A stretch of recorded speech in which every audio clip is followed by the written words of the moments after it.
Hai, Assalamualaikum. Sekarang kita orang berada di Jewel Cave. Baru sampai sini dah sekarang jam 1:30. Kita orang book. Kalau nak datang ke Jewel Cave ataupun mana-mana cave kat sini di area Margaret River, kena book dulu tiket online. Takut cepat habis. Dia punya sesi tour guide dia setiap 1 jam. So kita orang pilih pukul 2:30 petang. Kita orang nak makan dulu kat sana, ada picnic bench, dan baru kita orang masuk ke Jewel Cave 2:30 nanti. So, jom.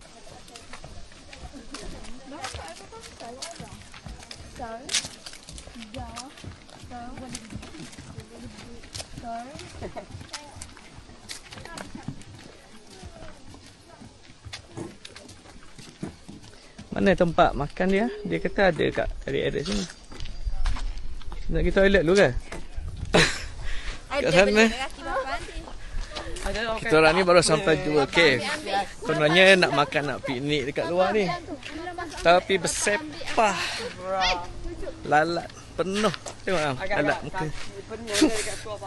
Oh my god. Macam mana nak makan kat luar ni? Banyaknya lalat.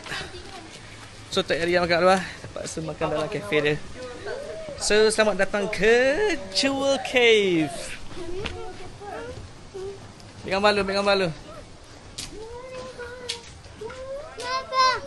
ambil gambar cepat. So this is Jewel Cave. Kita disambut oleh lalat-lalat. So guys, kita orang baru sampai di Jewel Cave. Budak-budak ni nak pergi toilet, lepas tu nak makan dulu sebelum masuk ke dalam cave. Jom. Come. Jom, come.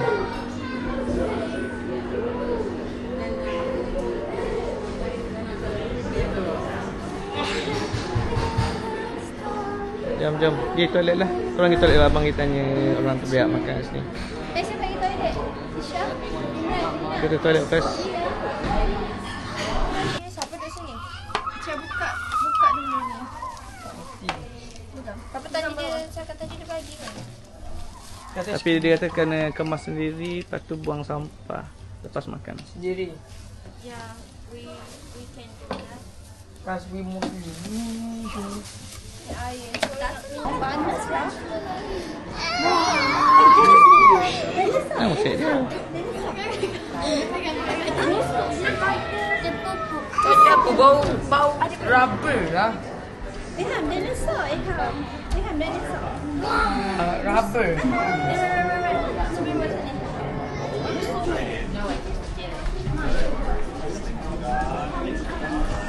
Jom. Boleh tak lagi tiket? Dah. Come, pergi lu depan. Jom, papa pergi lu. Ikut papa. Ready to go. This is going to be the tour of the day. Thank you guys. 6 plus 1. 5. 1, 2,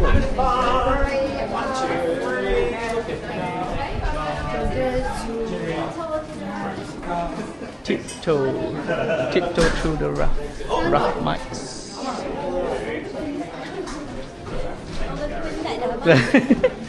Ya.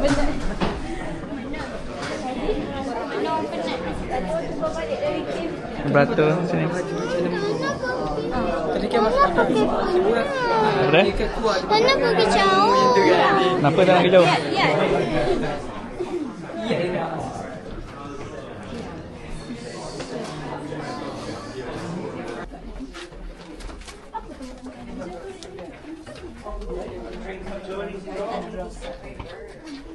Pegang dia.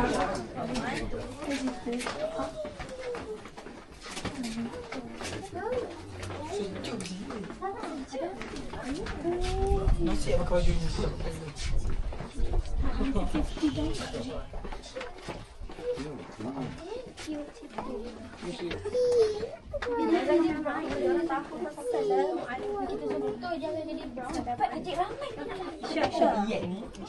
Syah. Jangan sentuh apa-apa.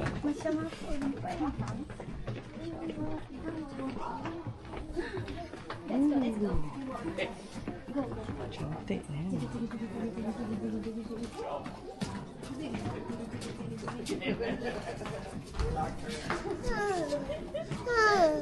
Okay.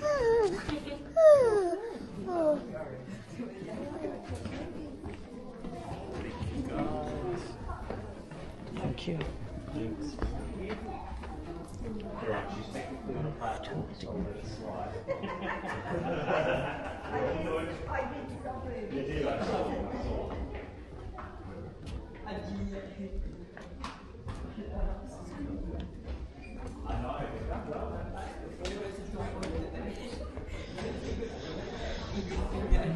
Cantik ni. Alhamdulillah.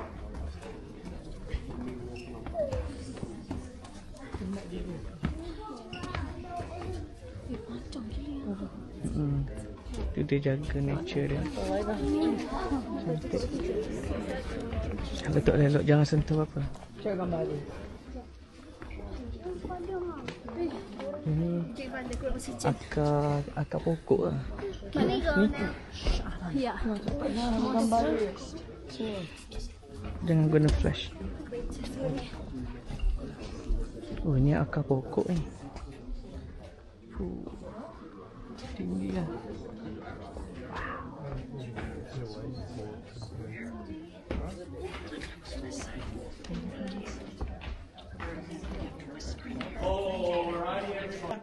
And they brought with them some better specialised caving equipment and a speleologist.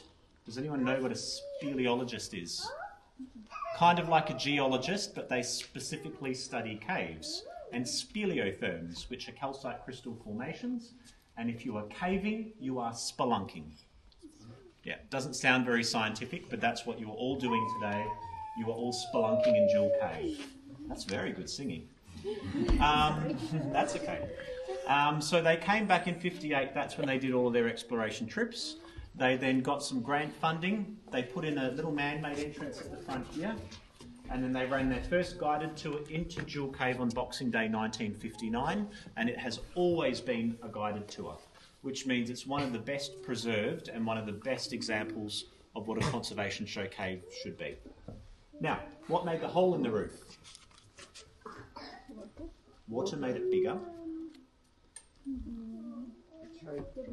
Tree root. Yeah, exactly. There would have once been a tree root growing through the ceiling here, thousands of years ago. The tree has died off, the roots rotted away, it left a little hole. And then for thousands of years, we've had winter rain flowing down through here, and it's gotten bigger and bigger. But originally, it would have looked a bit like this one here. This one's not alive anymore, so we've got cables attached. Over here, we've got a big twisty taproot that belongs to a carry tree, and this is still alive. Carry trees have the ability to send, thank you. Carry trees have the ability to send a taproot like this down through over 60 metres of limestone rock, looking for the water table to have a drink. So that's why they do really, really well in summertime, because they can access the water that all the other vegetation and trees can't get to. Up here, for a little bit of a contrast, we've got some really hairy looking root systems, really fibrous roots. These belong to our peppermint trees. And these ones here, they're not looking for the water table. They're pretty happy absorbing the moisture out of the air of the cavern, because down here it's 98% humidity, so it's very humid, and the temperature in this cave is always 17 degrees. It never ever changes. And that keeps our crystals in beautiful condition. What are these crystals called up here? Stalactite, very good. So I can tell that you just went to Lake Cave. Stalactites hold onto the roof tightly. They drip onto the ground, they grow stalagmites. When they join together, they create a mighty tighty, or a column. Stalactites will start off their life as a straw. Very good. Why do we call them straws? They're hollow, thank you. Some people say because they look like straws. I hate that answer. They are hollow. And the water trickles through the middle of the straw. So very quick science lesson, you don't have to remember this, but I'm going to tell you how crystal forms. Calcite crystal is the result of rainfall that falls... I'm going to hypnotise him, watch this. Ready? No, he doesn't want to look. So, calcite crystal is a result of rainfall that falls through the sky and it absorbs CO2 gas. Then it falls down and hits the forest floor, and then it travels through all the limestone rock and it absorbs calcium carbonate from the limestone. It then travels into the cave system, and through a degassing process it will release the CO2 gas, and that chemical reaction will convert the calcium carbonate into a crystal form, and it will grow a tiny ring of crystal around the water droplet before it drips. Good. And that's how we get a straw. So we've worked out in a cave like Jewel Cave, he's doing it all the way now, it takes about 100 years to grow 1 centimetre of straw. Wow. So if you guys come back in 100 years, Jewel Cave is going to look exactly the same. It will not change very much at all, as long as we don't touch it. We're very lucky in Jewel Cave because we have the longest straw in Australia, and it's the 3rd longest straw in the world, and it's hanging just over here. Right down to there, you'll see.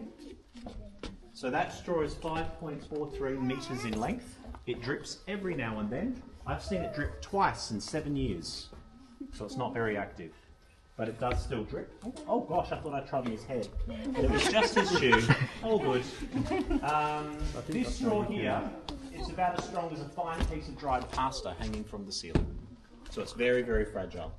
So when we're all climbing the stairs at the end of the tour, if you get to this point here and if you feel the need to sneeze, sneeze in that direction, not at our straw. All right? Now we're going to make our way down the stairs here, guys, to this platform.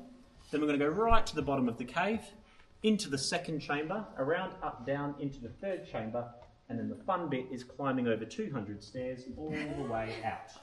Are we all good to keep going? Beautiful. Off you go, guys. Lead the way.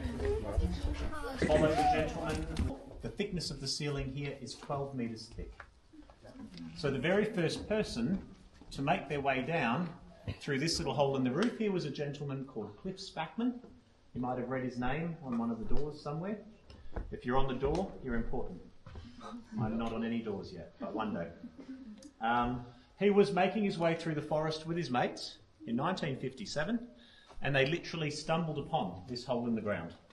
And they thought, let's shove Cliff down that hole and see what he finds.